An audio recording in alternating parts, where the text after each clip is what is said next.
When you picture the American frontier in the mid to late 19th century, you might imagine wide-open prairies, log cabins scattered across the plains, and men working long days to clear fields, tend to livestock, or mine for precious minerals. What is less often considered, though, is how crushingly lonely these isolated places could be, especially for men who had left behind their hometowns in search of land or fortune. By the 1860s and 1870s, towns in the American West and frontier territories were often filled with men, miners, farmers, ranchers, railroad workers, yet noticeably lacking women. This imbalance wasn't a small detail, it shaped entire communities. Census records show that in many frontier towns, men outnumbered women by margins as high as 6 or 7 to 1. Imagine walking through a dusty settlement where saloons were abundant, but family homes were scarce, where conversations revolved around work, crops, or wages, but rarely about domestic life. These towns felt unfinished, temporary, and transient, as if their futures were uncertain. Without families, communities had no lasting roots. Without companionship, men fell into cycles of drinking, gambling, and restlessness. It is in this context that the practice of mail-order marriages emerged, a curious solution to a deeply practical problem. Men needed wives to stabilize their households, care for children, and bring a sense of community to these raw settlements. Women, on the other hand, often faced overcrowded conditions in eastern cities, limited economic opportunities, and few chances for respectable marriage.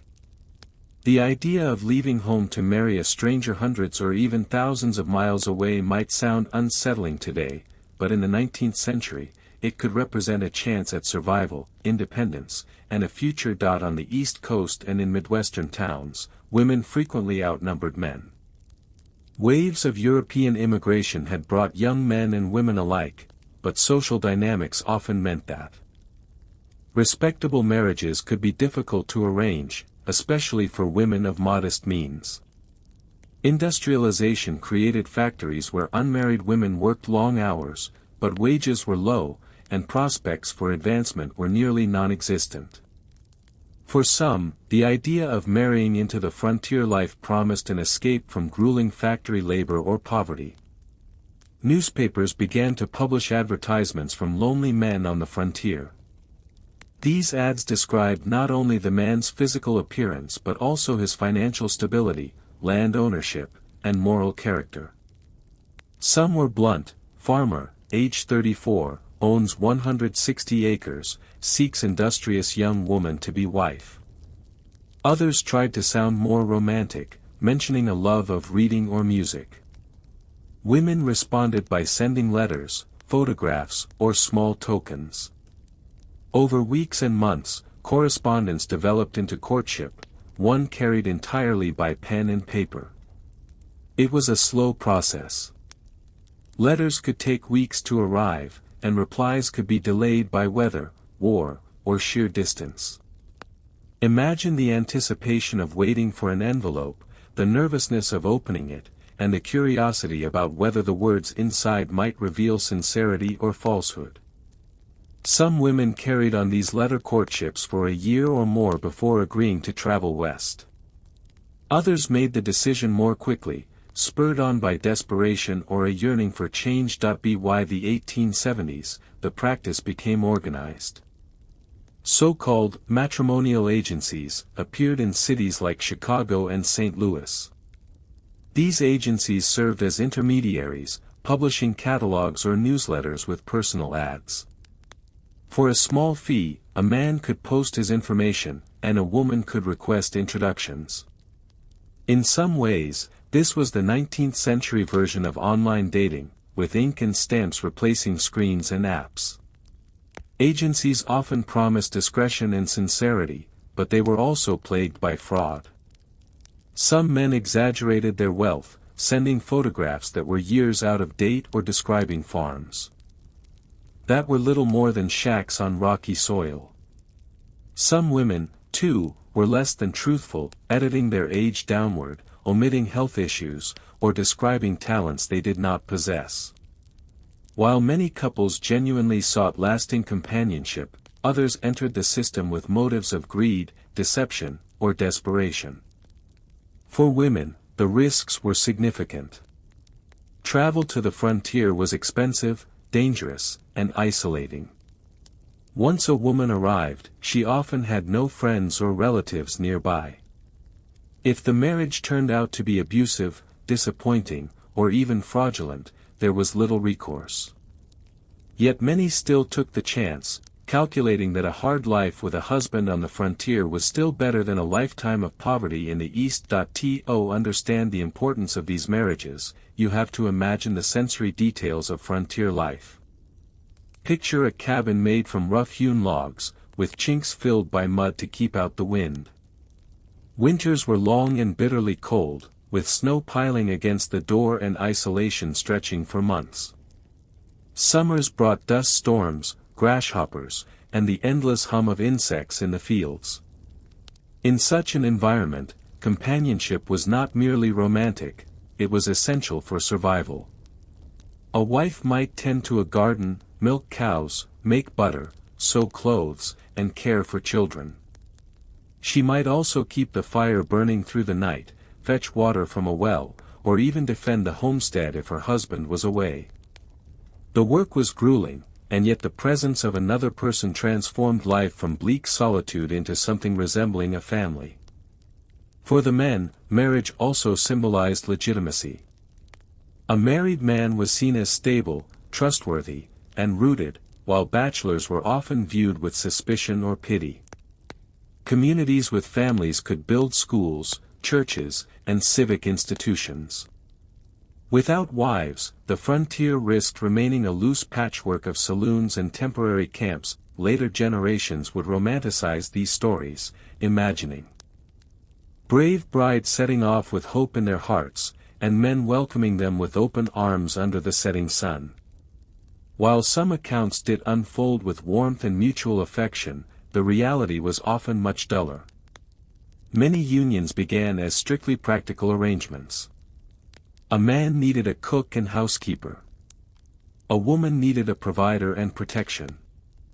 Only over time, through shared hardships, did some couples develop affection and respect. Others did not.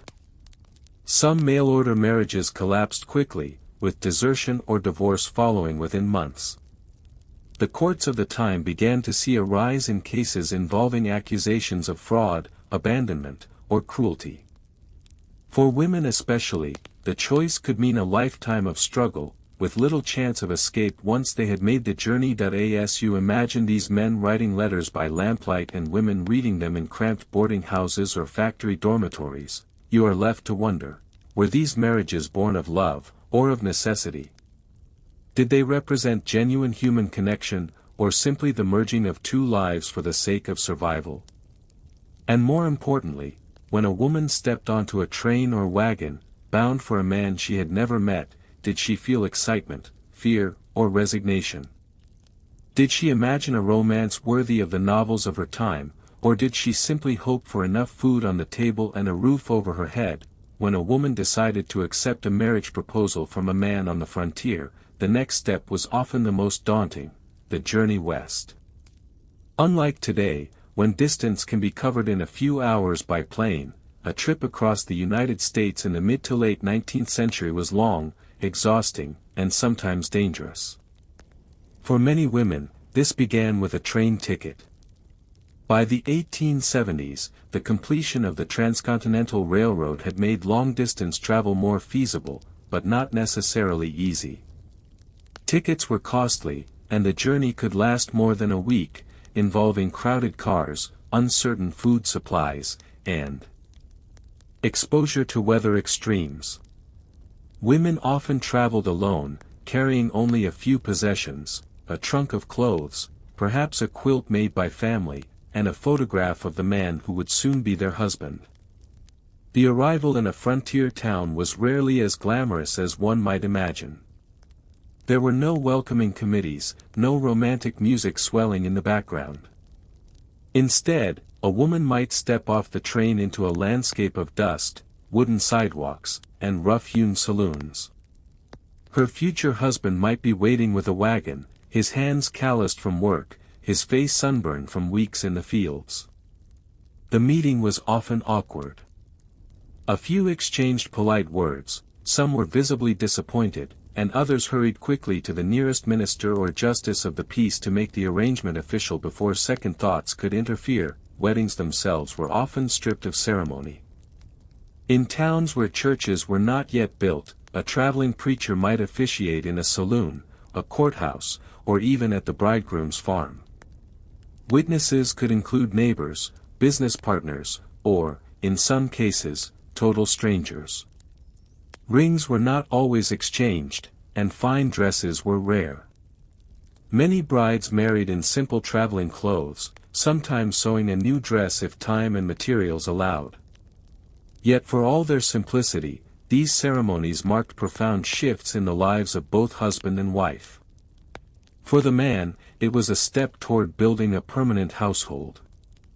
For the woman, it was a leap into the unknown, her future now tied to the rhythms of the land, the seasons, and the character of her new spouse. Once the wedding vows were spoken, the real work began. Daily life on the frontier was unrelentingly difficult. Women found themselves responsible for tasks far beyond what they might have imagined while reading letters back in the East. A typical day might involve rising before dawn to light the fire, preparing breakfast, feeding livestock, hauling water, and tending to crops. Laundry was done by hand in iron kettles, and soap had to be made from scratch using lye and animal fat. Food was monotonous and heavily dependent on the season. Cornmeal, beans, and salted pork were staples. Fresh vegetables and fruit were rare luxuries, and shortages were common. During harsh winters, families sometimes survived on bread made from ground-up corn stalks or by boiling animal bones for soup. Add to this the dangers of childbirth, which was perhaps the most perilous experience for women on the frontier. Medical care was scarce, midwives were few, and even minor complications could be deadly. Many women accepted this risk as part of their lives, but the fear was constant. Letters and diaries from the time often described not only the physical pain of childbirth but also the emotional burden of burying infants or young children lost to illness or accident. For some women, marriage brought them into close-knit communities. Neighbors helped one another, shared tools, and came together for barn raisings, harvest festivals, or Sunday gatherings. These moments of fellowship could bring comfort, reminding brides that they were not entirely alone in this vast and demanding land. For others, however, isolation was profound. A farmstead might be miles from the nearest neighbor, with communication limited to occasional trips into town. Winter storms could trap families for weeks, leaving women without companionship outside their own households. In such conditions, loneliness could become overwhelming. Some women recorded feelings of despair, boredom, or longing for the homes they had left behind. The challenge of adaptation varied greatly. Some women thrived, finding satisfaction in the hard work, the wide-open spaces, and the partnership they built with their husbands. Others grew resentful, feeling deceived by letters that had promised prosperity but delivered hardship. One of the most valuable historical records of these marriages comes from the letters that brides continued to write, both to their families back east and sometimes to other women considering similar journeys. These letters reveal a spectrum of experiences. Some wrote with optimism, describing the joy of raising children, the pride of working alongside a husband, and the beauty of sunsets over the prairie. They emphasized resilience, presenting the frontier not as a place of despair but as one of opportunity. Others expressed disappointment. "He promised me a fine home," one woman wrote, "but what I found was a drafty cabin and endless labor." Another lamented that she had been misled about her husband's habits, discovering that he drank heavily and squandered money at gambling halls. These conflicting accounts highlight the uncertainty of mail-order marriages. For every story of love that blossomed through shared struggle, there was another of bitterness, regret, or outright abandonment. By the late 19th century, a curious legal trend began to appear: breach of promise lawsuits. These cases arose when a man had proposed marriage through letters, sometimes even sending money for travel, but then refused to marry the woman upon her arrival. Courts in both the East and the frontier occasionally heard such cases, and damages could be awarded for the woman's humiliation and financial loss. These trials reflected not only the risks women faced but also the recognition that promises made through correspondence carried weight. Even if the marriages were arranged in faraway places, society increasingly acknowledged that women deserved some protection against fraud and exploitation. So, were these marriages successful? The answer depends on how one defines success. If success means the creation of families, then yes, thousands of households were built through these unions, giving rise to towns that grew into permanent communities. If success means romance and affection, the record is more mixed. Some couples did grow close, their bonds strengthened by hardship. Others remained distant, bound together only by necessity. For many women, the measure of success was simpler: survival. To have food, shelter, and the chance to raise children in relative security was enough. Love, if it came at all, was considered a blessing rather than a guarantee. Over time, the presence of these women transformed the frontier. Schools were built, churches established, and civic life took root. Women organized quilting circles, church socials, and mutual aid societies. What began as a solution to a problem of loneliness became the foundation of stable communities. Yet, beneath this story of progress lies the quieter question: what did these women feel as they stood at the edge of the prairie, looking out at the horizon? Did they see it as the beginning of a hopeful future, or did they carry with them the weight of sacrifices made, dreams set aside, and lives permanently altered? By the end of the 19th century, the phenomenon of mail-order brides had become deeply woven into the fabric of American frontier life. While it never represented the majority of marriages, it played an outsized role in stabilizing young communities, shaping the culture of the West, and redefining how Americans thought about love, partnership, and survival. To understand its legacy, one must look not only at the individual marriages but also at how these unions influenced generations that followed. The presence of women transformed the frontier from a loose scattering of cabins and camps into towns with permanence. Wherever wives and mothers appeared, institutions quickly followed. Schools emerged because families demanded education for children. Churches were constructed, not merely as religious centers but also as gathering places, where weddings, funerals, and festivals stitched together the fabric of society. Women's clubs organized quilting bees, book readings, and temperance meetings. What began as a practical arrangement between two lonely individuals often rippled outward into civic life. A single marriage might lead to a family, which in turn encouraged neighbors to settle nearby. Over time, towns grew less transient, and the sense of being home took root. In this way, mail-order marriages were not just private choices, they were public acts that shaped entire communities. These marriages also shed light on the gender expectations of the era. Men were often judged by their ability to provide, ownership of land, the sturdiness of a cabin, the presence of livestock. Women, by contrast, were evaluated on their ability to endure hardship, maintain a household, and bear children. Yet within these roles, flexibility existed. A woman might learn to ride a horse, handle firearms, or even plow fields if her husband was away. Likewise, men sometimes took on tasks of cooking or childcare when necessity required. The harshness of the environment blurred traditional boundaries, creating marriages that were more partnerships of labor than romantic unions. This was not equality in the modern sense. Patriarchal structures remained strong, and women often had limited legal rights. But in the day-to-day grind of frontier life, survival sometimes mattered more than convention. Many couples discovered a kind of mutual respect born not from affection at first sight but from reliance on one another. For every story of resilience, however, there were silent struggles. Letters from brides occasionally reveal feelings of entrapment. A woman might arrive to find her husband harsh, neglectful, or addicted to drink. Escape was nearly impossible. Without money, family, or a social network, her options were few.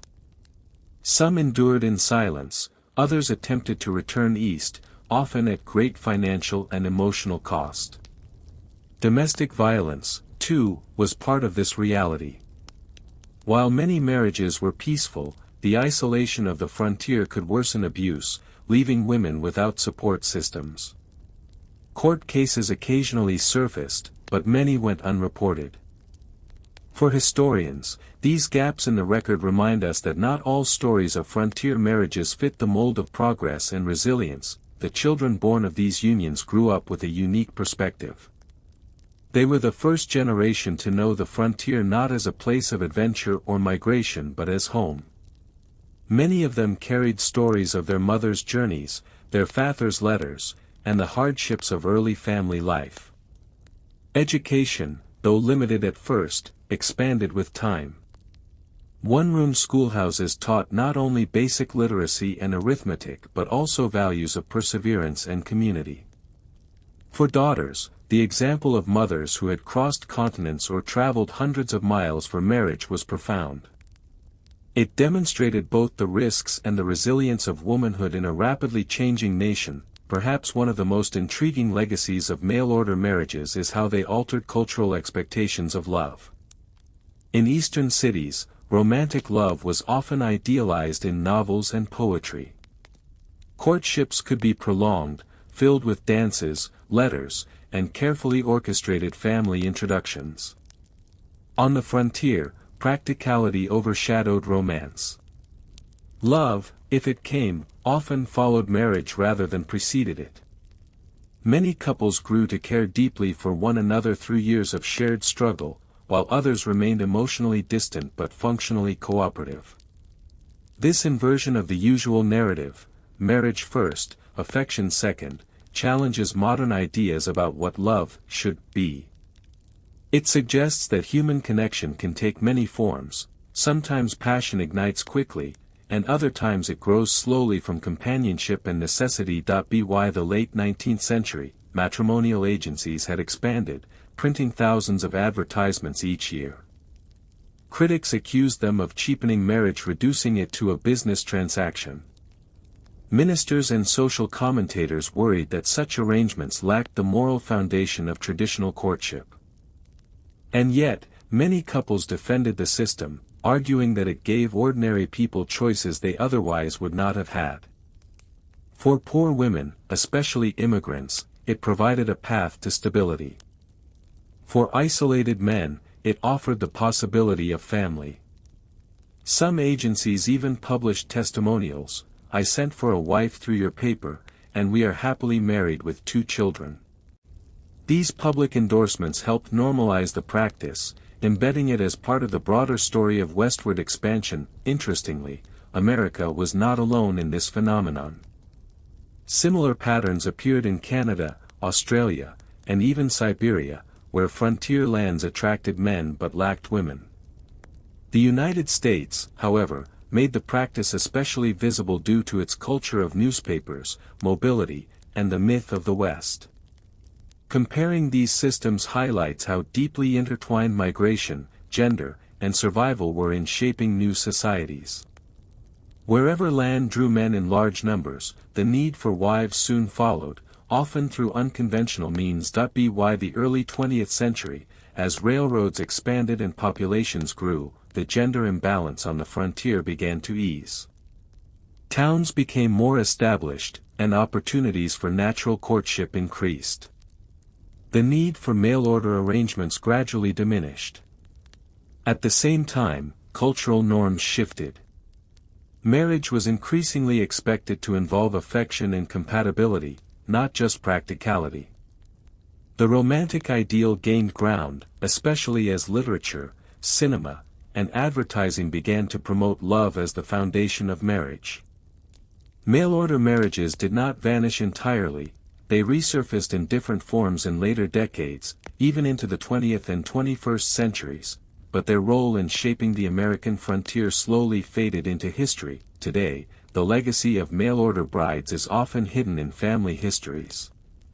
Many descendants know little of the precise circumstances that brought their great-grandmothers westward. Yet in small towns, cemeteries, and local archives, the evidence remains: photographs of young women in simple dresses, marriage certificates signed in shaky handwriting, letters preserved in attics. For historians, these fragments tell a story that is at once ordinary and extraordinary. Ordinary, because marriage itself is a universal human experience, often filled with compromise and routine. Extraordinary, because these women uprooted their lives entirely, crossing great distances to marry strangers in an unfamiliar land. Their choices remind us of the complexity of history, not just the grand battles and political leaders, but also the quiet decisions of ordinary people who built families and communities under difficult conditions. As you think about the story of mail-order brides, you may find yourself asking, were these unions about love, survival, or both? The answer is not simple. For some, letters sparked genuine affection that deepened into lifelong devotion. For others, marriage was merely a tool for survival, a means to an end in a harsh world. What is certain, however, is that these marriages shaped the landscape of the American frontier. They filled cabins with families, towns with children, and communities with stability. They left behind legacies of resilience, endurance, and quiet strength. And yet, a lingering question remains: if given the choice, would these women have chosen differently? Would they have stayed in the East, trading loneliness for poverty, or did the risks of the frontier give them a chance at a fuller, if harder, life? When people today imagine romance, they might picture candlelit dinners, heartfelt letters, or long walks beneath the moonlight. But in 17th-century Puritan New England, love and marriage looked very different. In fact, for the earliest settlers of Massachusetts Bay and neighboring colonies, romance was not primarily about passion, it was about duty, community, and survival. The Puritans, who fled England in the 1620s and 1630s in search of religious freedom, carried with them strict ideas about morality and discipline. These ideas extended not only to how people prayed, but also to how they loved, courted, and married. To the Puritan mind, marriage was not a matter of individual choice guided by emotions. It was a covenant, a solemn agreement before God. Just as the congregation bound itself to God through covenants of faith, so too did a man and woman bind themselves in marriage. Passion, while acknowledged, was not the foundation. Instead, marriage was expected to be practical, ordered, and supportive of the community's survival. This does not mean the Puritans were against love. In fact, many writings from ministers encouraged affection between husband and wife. But they saw love as something that followed marriage, not necessarily something that determined it. A successful union was expected to produce harmony, children, and a household that contributed to the spiritual and economic health of the colony. Courtship in Puritan New England was rarely a private matter.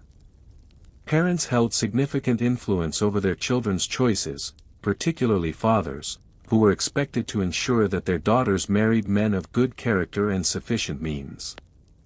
Marriage was seen as both a personal bond and a social alliance, one that knit together families, property, and community ties. Young men often sought the approval of a woman's father before pursuing her. Approval was not granted lightly. A man's reputation for hard work, religious piety, and ability to support a household was scrutinized. A lazy farmer, an undisciplined apprentice, or someone with a reputation for drinking could easily find himself rejected.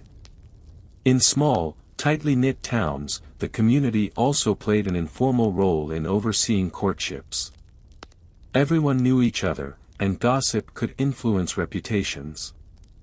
Improper behavior, too much time spent alone together, physical intimacy before marriage, or secret meetings, could be quickly reported to ministers or magistrates. Despite the stern oversight of parents and ministers, Puritan courtship developed its own peculiar customs. One of the most famous was known as bundling. In this practice, a courting couple would spend the night together in bed, fully clothed, sometimes even with a wooden board placed between them, as a way to talk intimately without, in theory, engaging in physical relations. Bundling was controversial. Some ministers condemned it as tempting fate, while others accepted it as a practical way for couples in small houses to get to know each other under supervision. Another custom was sitting up.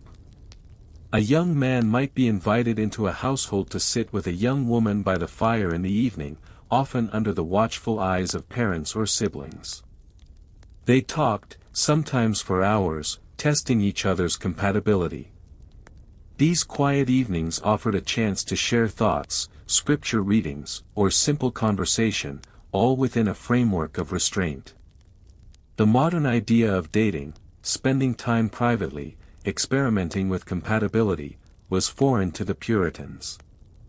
Instead, courtship was a serious step toward marriage, overseen by families and bounded by religious expectations. The Puritans also introduced a notable innovation: marriage was treated as a civil contract, not a religious sacrament.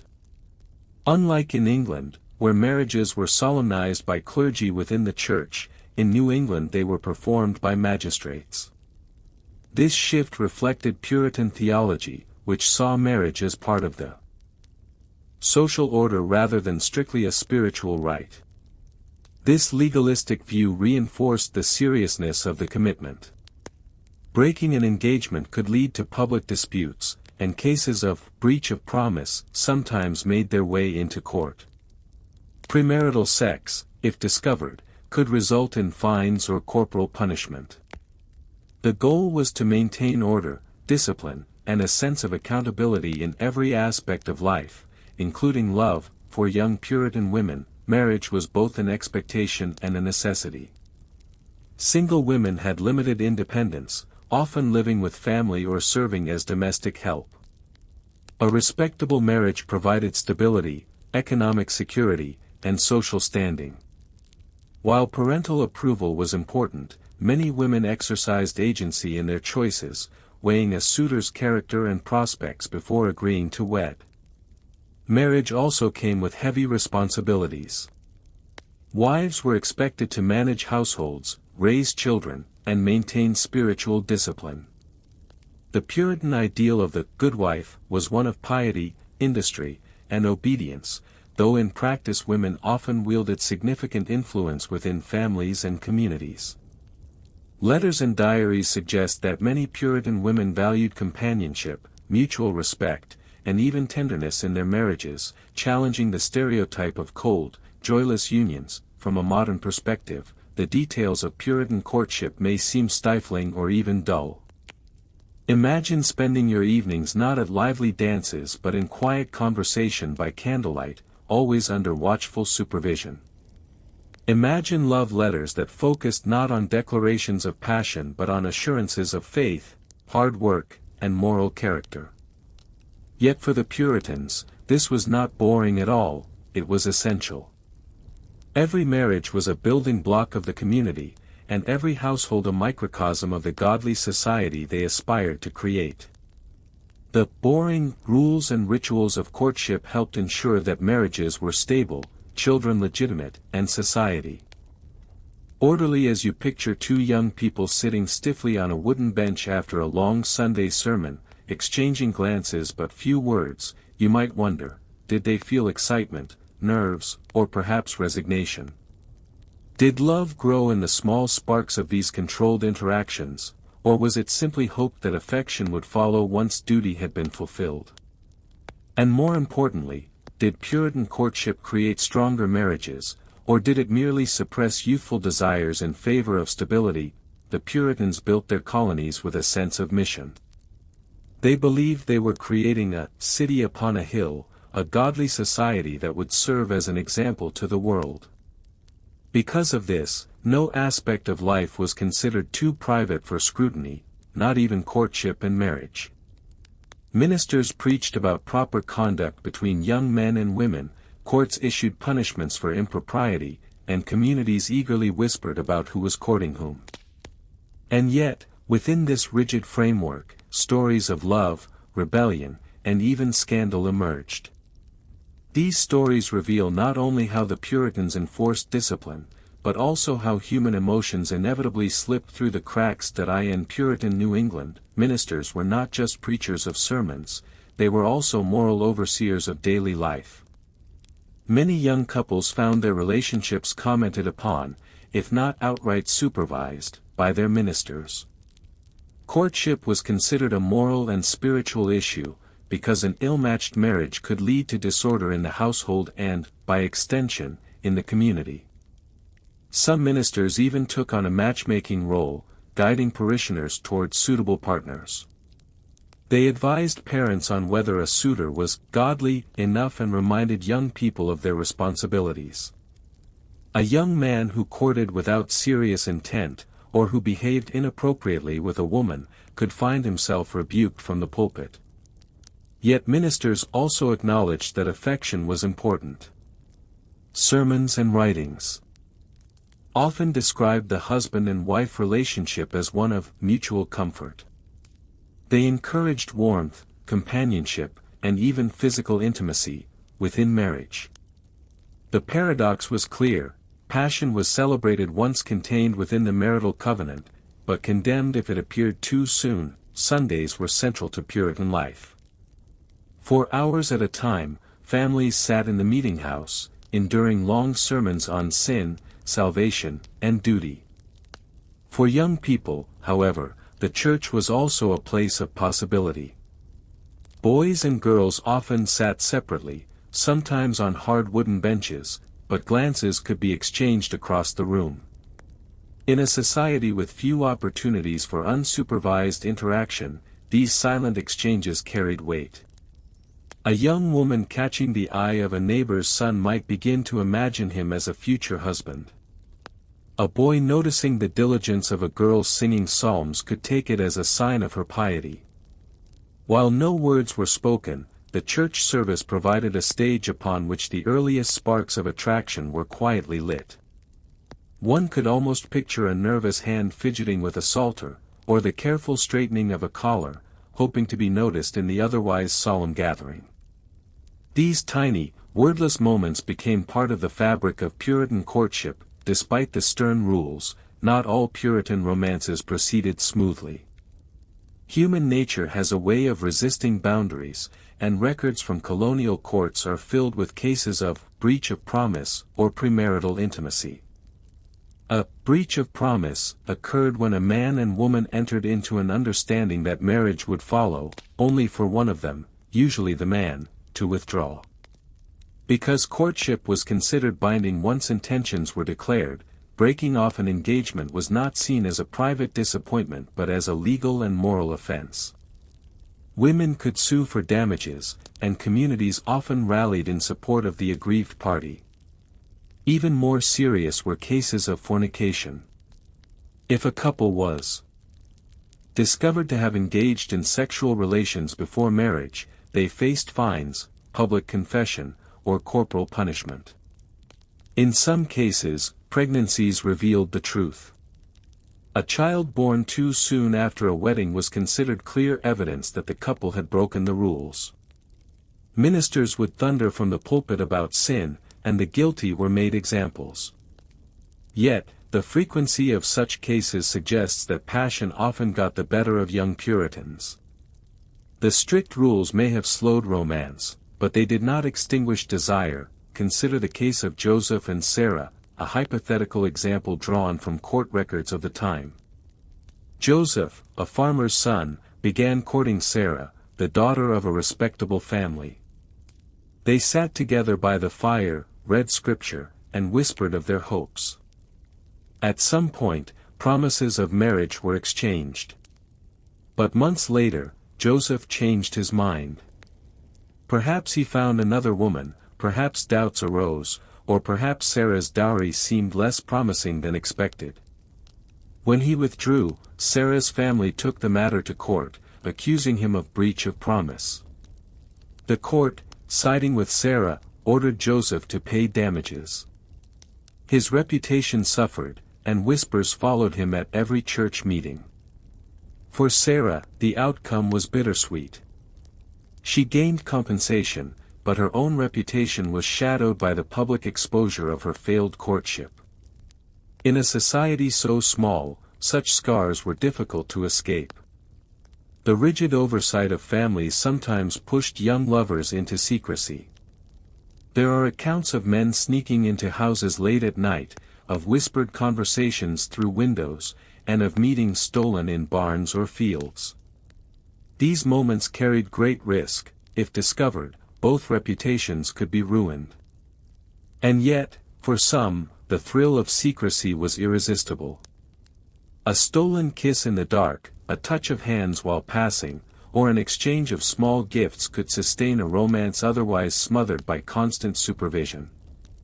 These gestures, while ordinary to modern eyes, carried enormous weight in a Puritan context. They were acts of rebellion, however small, against a system that valued restraint above all else. Despite scandals and conflicts, most Puritan courtships did end in marriage. Once married, couples were expected to form stable households that contributed to the colony. The Puritans placed extraordinary importance on family structure. Husbands led in matters of work and religion, wives managed the home, and children were raised with strict discipline. What surprises many modern readers is that within these households, affection often thrived.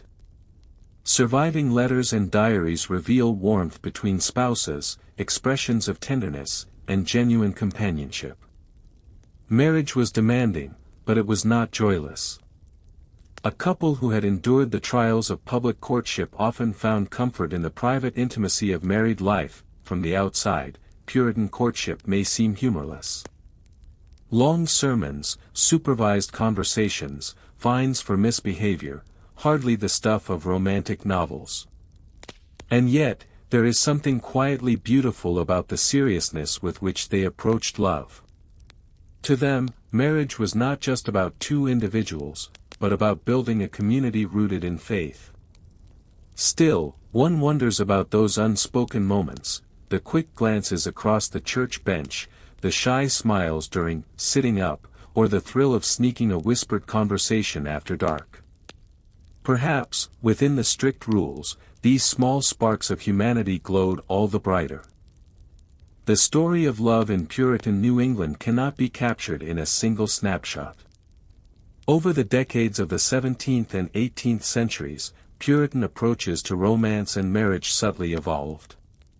What began as a rigid framework of supervision and communal oversight gradually softened, making room for deeper affection, greater personal choice, and, at times, surprising warmth between husbands and wives. This evolution is worth tracing, not only because it reveals the hidden humanity of the Puritans, but also because it shows how cultural notions of love can shift even within a society known for its strictness. At the heart of Puritan marriage lay practicality. Colonists lived in a harsh world where survival depended on cooperation. Crops had to be planted, livestock tended, children clothed, and homes maintained. A poorly matched couple could spell disaster for a household, so marriages were carefully considered for their economic and social balance. This practicality often overshadowed sentiment. Young men and women rarely had the luxury of marrying purely for passion. Instead, they were encouraged to weigh factors like land, skills, and religious devotion. Ministers warned against blind affection, urging young people to choose partners with sober judgment. And yet, it would be wrong to imagine Puritan marriages as cold arrangements. While practicality was the starting point, affection frequently followed. The Puritans themselves described love as something that should grow within marriage, nurtured by duty and shared labor. A husband and wife who worked side by side in the fields, raised children together, and prayed together often developed bonds of loyalty and tenderness that endured for life. One of the more revealing aspects of Puritan love was the frequency of second marriages. Death was a constant presence in colonial New England. Women often died in childbirth, and men sometimes perished from accidents or illness. As a result, widows and widowers remarried with striking regularity. These second marriages were practical, of course. A widow with children needed support, and a widower required help managing his household. But they also opened a small window of freedom. Unlike their first marriages, which were often arranged or heavily supervised, second marriages sometimes allowed more personal choice. A widow in her 30s or 40s might select a partner based on companionship rather than economics. Records suggest that some of these later unions carried genuine warmth, even fondness. For people who had endured loss, the companionship of a second spouse could bring unexpected comfort. In this sense, Puritan society, for all its rigidity, allowed room for new beginnings. While public displays of passion were discouraged, private writings reveal a softer side of Puritan marriage.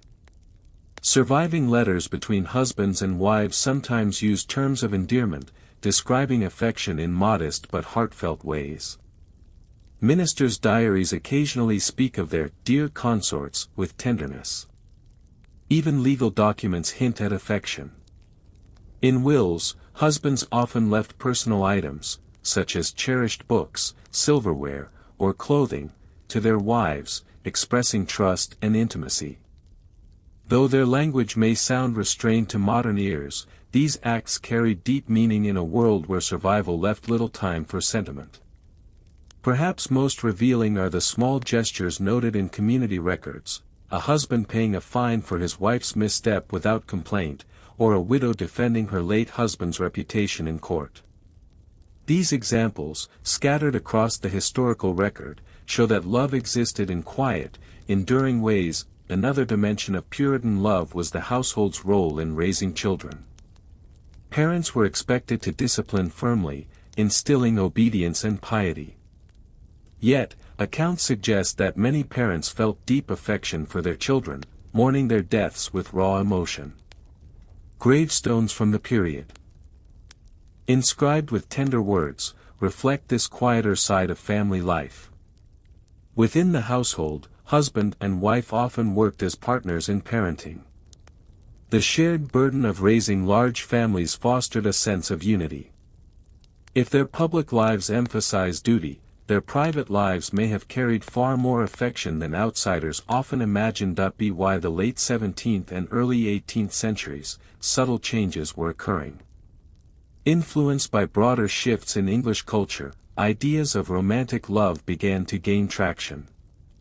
More courtship stories included moments of genuine choice, as parents and ministers gradually allowed young people greater say in their marriages. Love poetry, while still restrained, began to circulate in the colonies.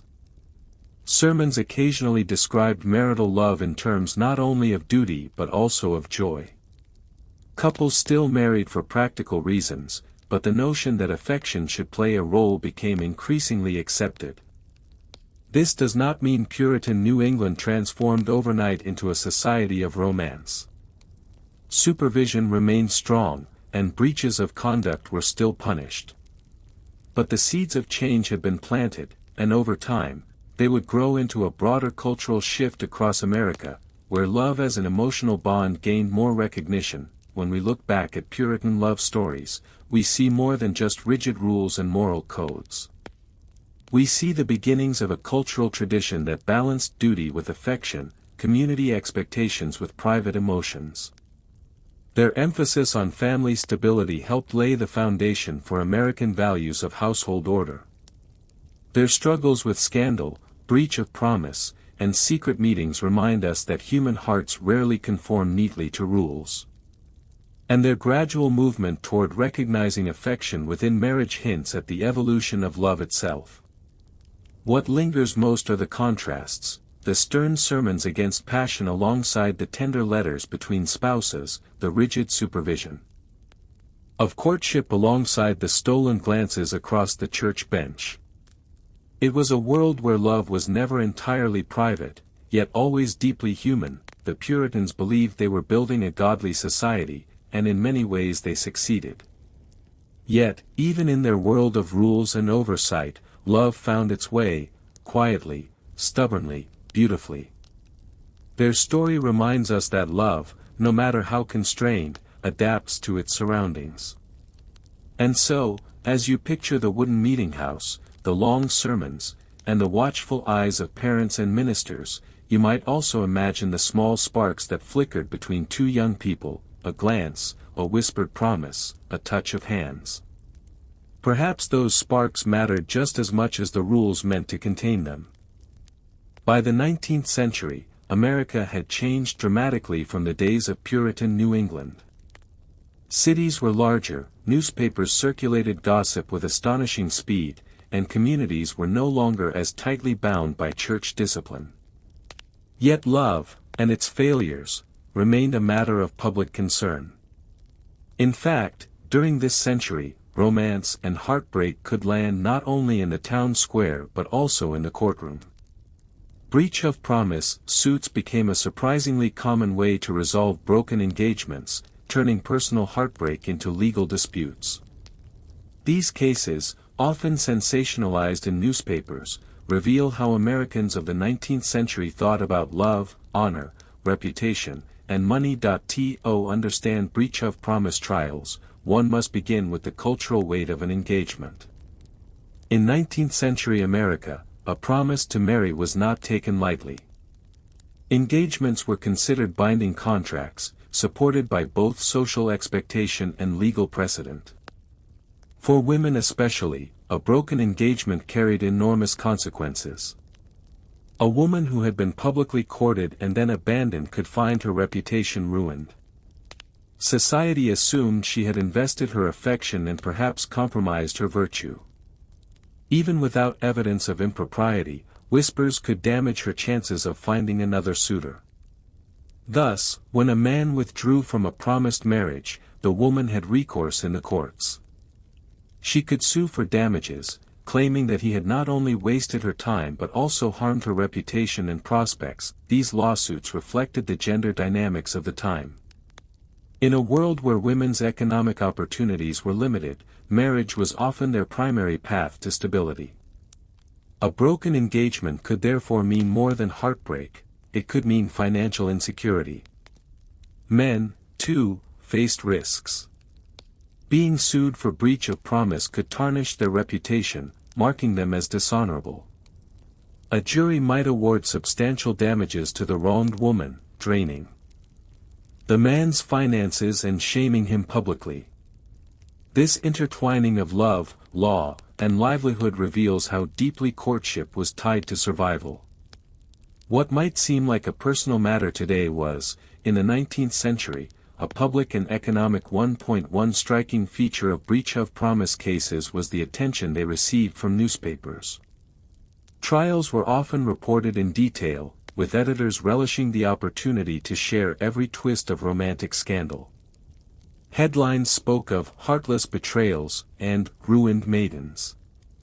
Court transcripts were printed almost word for word, giving readers the drama of broken promises without needing to attend in person. For a public hungry for stories of love and scandal, these trials provided irresistible entertainment. The coverage could be cruel. Women were sometimes mocked for seeking damages, portrayed as schemers after money. Men, on the other hand, might be depicted as cads or villains. Either way, the intimate details of private lives were paraded before the public, making heartbreak a form of spectacle. Imagine a young woman in 1850s New York, let's call her Margaret. She meets Charles, a shopkeeper's son, who begins to court her. He sends letters, takes her walking on Sunday afternoons, and even introduces her to his family. Eventually, he asks for her hand in marriage, and she accepts. Neighbors and friends hear of the engagement, the community assumes a wedding will follow. But months later, Charles changes his mind. Perhaps he has fallen for another woman, or perhaps he has calculated that Margaret's family cannot provide the dowry he expected. Whatever the reason, he withdraws from the engagement, leaving Margaret humiliated. Margaret, urged on by her family, brings suit for breach of promise. In court, her letters are read aloud, the details of her romance exposed to strangers.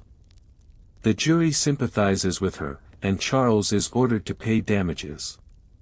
Margaret receives compensation, though the emotional toll cannot truly be measured. Charles, meanwhile, carries the shame of public condemnation. Such cases were not rare. Court records across the country reveal similar stories, showing how widespread and accepted these lawsuits became. One of the most fascinating aspects of breach of promise trials is the blending of romance with economics. Love was treated as both an emotional bond and a financial arrangement. When juries awarded damages, they considered not only the emotional distress of the plaintiff but also her lost economic opportunities. How likely was she to find another suitor? What social standing had she lost? What had her family invested in preparing for the marriage?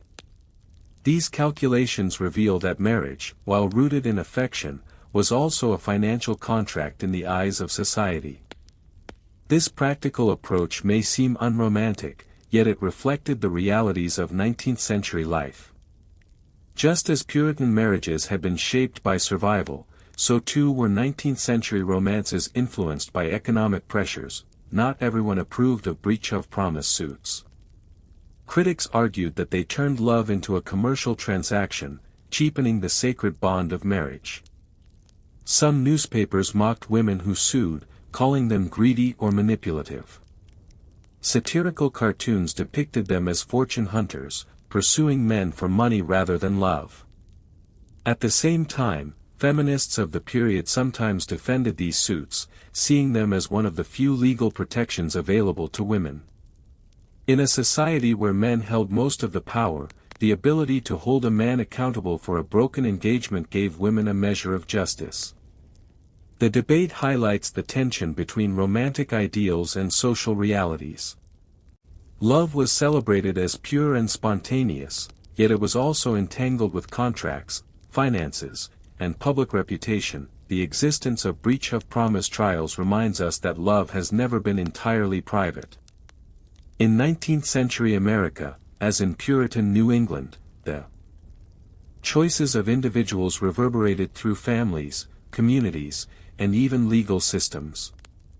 What we think of today as a personal matter was, for them, a public one.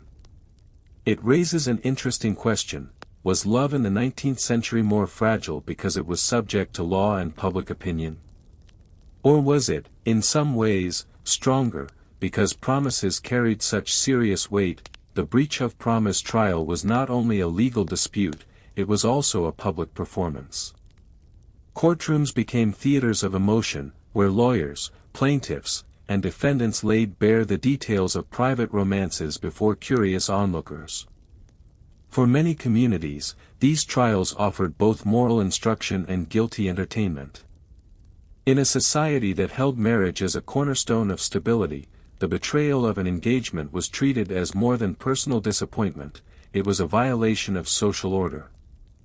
And so, the trial became a stage on which questions of honor, gender roles, and community values played out. One of the most striking features of these trials was the use of love letters as evidence.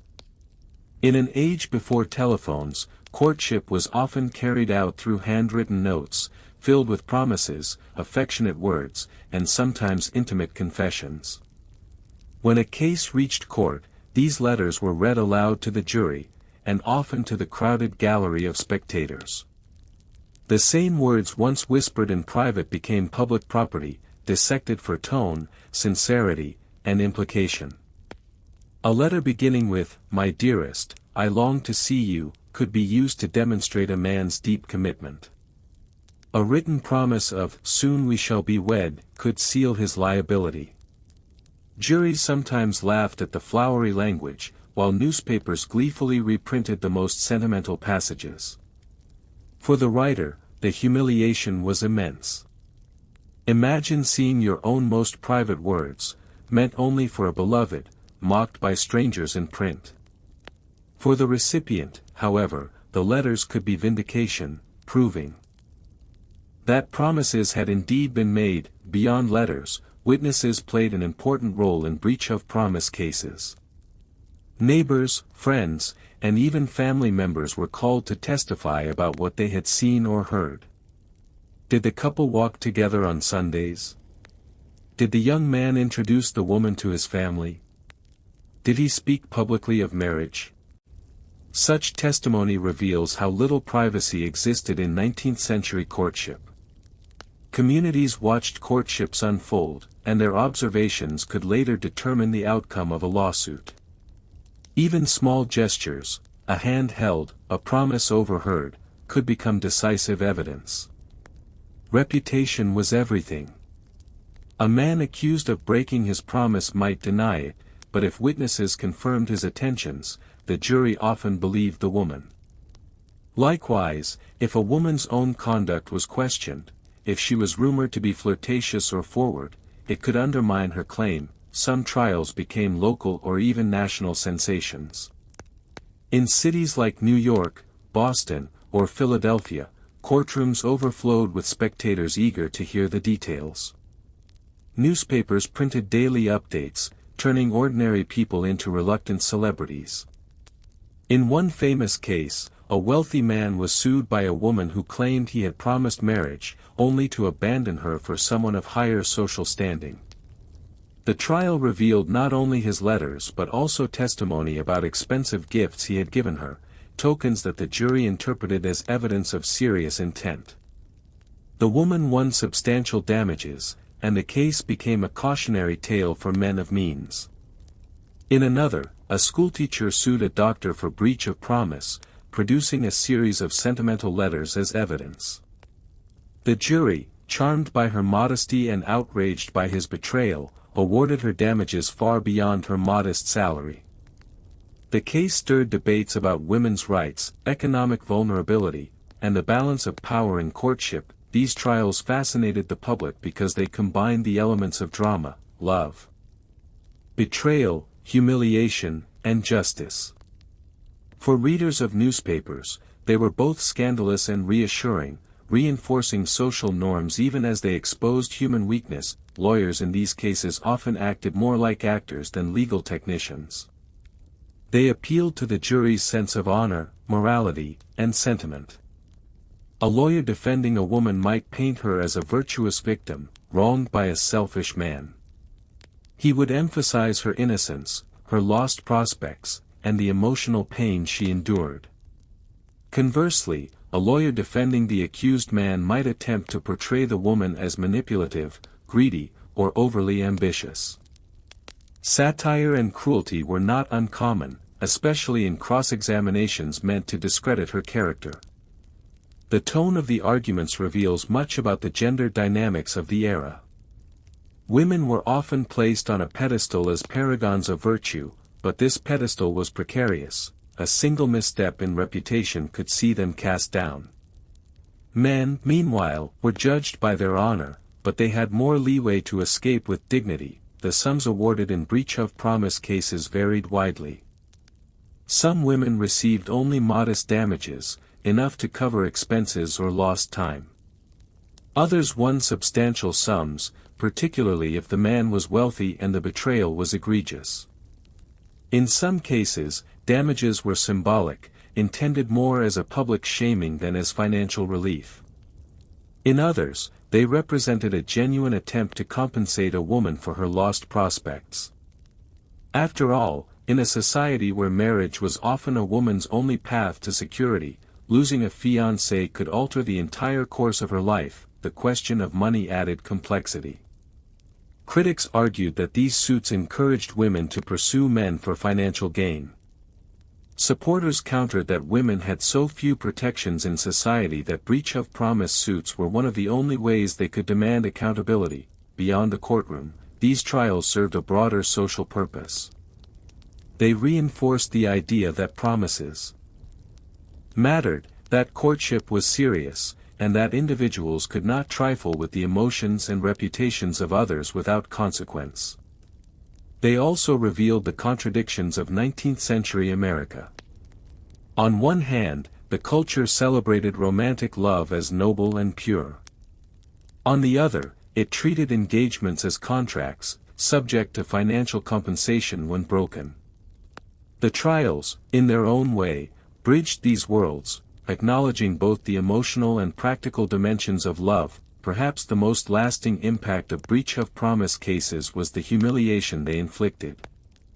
Regardless of the verdict, the mere fact of a trial meant private lives were exposed to public scrutiny. Intimate letters, whispered promises, and tender moments were dragged into the light. For some, this humiliation was worse than the financial loss. Reputations could be permanently stained, families embarrassed, and future prospects diminished. Even a victorious plaintiff carried the stigma of having been rejected, while defendants bore the mark of dishonor. This humiliation, paradoxically, was part of the system's deterrent effect. The public exposure of scandal discouraged men from breaking engagements lightly, while also warning women of the risks of too readily investing their hopes. That as we listen to the echoes of these trials, we might wonder, were they truly about justice, or about enforcing social order? Did they protect women from exploitation, or did they merely reinforce their dependence on men in marriage? And perhaps most intriguingly, what do these cases tell us about the balance between love and duty?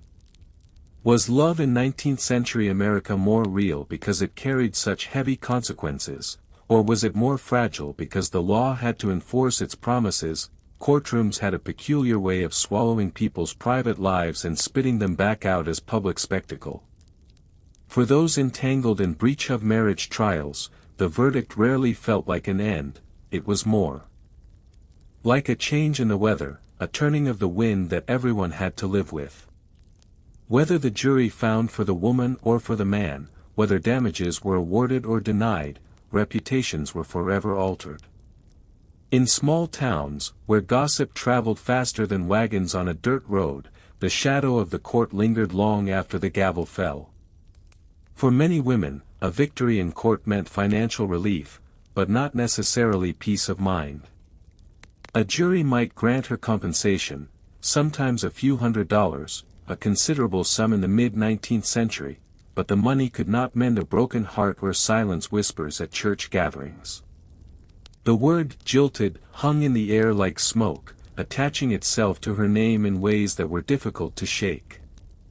Even as she walked with dignity, even as she paid off debts or secured a small farm with the money, she remained the woman who had taken a man to court for promises unkept. For men, the consequences were just as complicated. A ruling against them painted them as dishonorable, their word less than their bond. In communities that prized integrity, this could be a heavier burden than any financial penalty.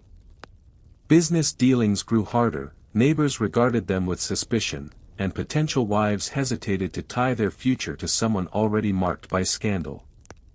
Some left town altogether, seeking a fresh start in distant territories where their reputations had not yet preceded them. But there were other cases where the man prevailed.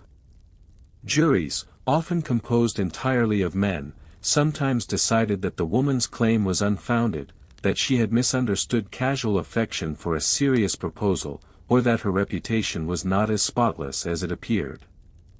In such verdicts, the woman faced a doubly cruel fate. Not only had she lost the promise of marriage, but now her honor was publicly questioned. For these women, life after court could be harsher than before, their prospects diminished in ways that no sum of money could repair.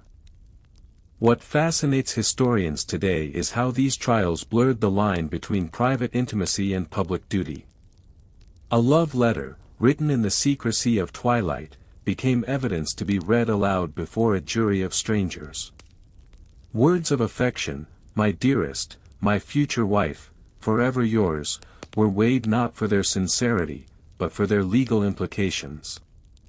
In this way, affection was transformed into testimony, tenderness into contract. The very act of loving became subject to scrutiny, as though emotions themselves could be bound by law. It is tempting to see these trials as relics of a prudish past, but they reflected deep anxieties about social order. In an age when a woman's future depended so heavily on marriage, an unfulfilled promise was not merely a personal disappointment, it threatened her survival. A broken engagement could mean a lost dowry, a tarnished reputation, or a life spent in precarious independence. The courts, by stepping in, acknowledged that love, for all its mystery, carried material consequences. Marriage was both a personal union and a social contract, and the breach of it struck at the heart of community stability. There are stories, though, where out of shame and trial came unexpected resilience. Some women, after losing their case, chose paths outside the narrow bounds of marriage. A few turned to teaching, others to writing, still others to small trades that allowed them to live without depending on a husband. Their names rarely appear in history books, yet their quiet defiance added small cracks to the rigid structure of expectation. In choosing survival over despair, they laid groundwork for broader discussions about women's autonomy in the decades to come. And for those who did win their trials, some remarried, even happily, their pasts softened by time and by the practical comfort of financial stability. Others never did, finding companionship instead in siblings, parents, or communities of women bound by similar fates. 2. Modern eyes, their lives may seem lonely, but in their quiet resilience there is a kind of dignity, an insistence that even heartbreak could be endured, and even scandal outlived. The legacy of breach of marriage trials eventually faded as social norms shifted. By the late 19th century, as women's roles expanded and divorce laws became more accessible, the practice of suing for broken promises waned. Love letters once destined for courtrooms remained private again, and engagements lost some of their binding power. But the memory of those trials lingers in court records and in the cultural imagination, a reminder of how seriously communities once took the promises of the heart. What lingers most powerfully is the unresolved question: can love ever truly be treated as a contract? The men and women of the 19th century believed, in their own way, that it could, that affection carried obligations, that words spoken in intimacy could demand accountability. And yet, as we drift into sleep reflecting on their lives, we are left to wonder whether the law was ever equipped to measure the weight of longing, the cost of betrayal, or the value of a heart kept waiting.